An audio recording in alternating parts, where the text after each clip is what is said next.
we're continuing our look at different types of atoms, and now we're looking at something called isotopes. And isotopes are different forms of the same element.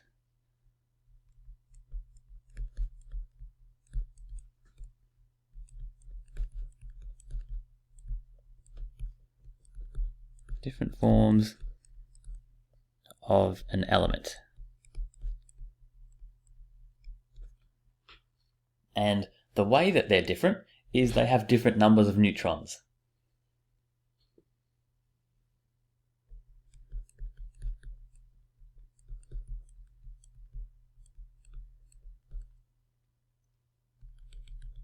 So they have more or less neutrons than each other.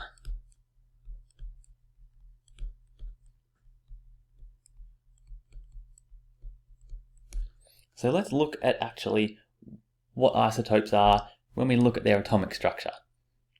And here we've got one of the most common elements on Earth, and particularly one of the most important ones for living things.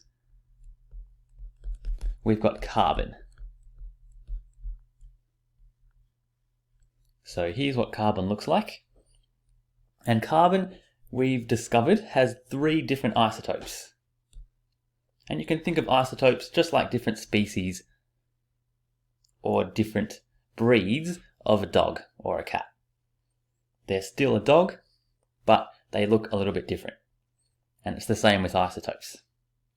So all these carbon isotopes, they still look like graphite, they're black, and charcoal is made of carbon, and they're powdery as well. So all the isotopes have the same properties, but in their atoms, they're a little bit different because of the number of neutrons.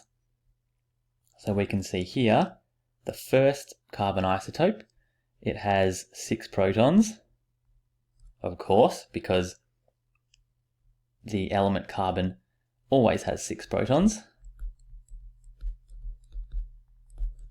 and it has 6 neutrons.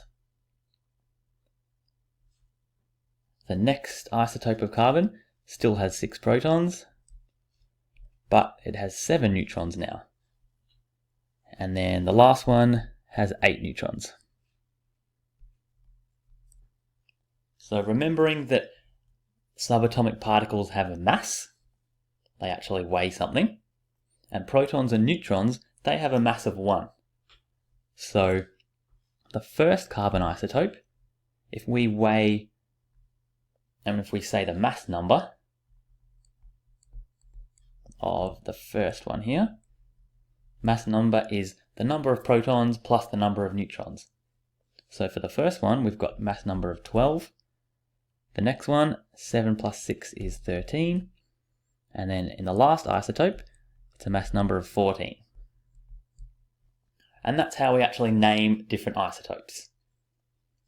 We call the first one carbon 12, and this is the most common carbon isotope. And then the next one's called carbon 13, and the last one is called carbon 14, surprisingly enough. And actually, carbon 14 is radioactive, and we'll learn a bit more about radioactive elements later. So with isotopes, one of the next most important things to remember is that a sample of that element, it will have a mixture of all the isotopes together. So carbon 12, 13 and 14 are all mixed together inside one chunk of carbon. We can't separate out individual atoms because they're too small, and they all just mix together naturally.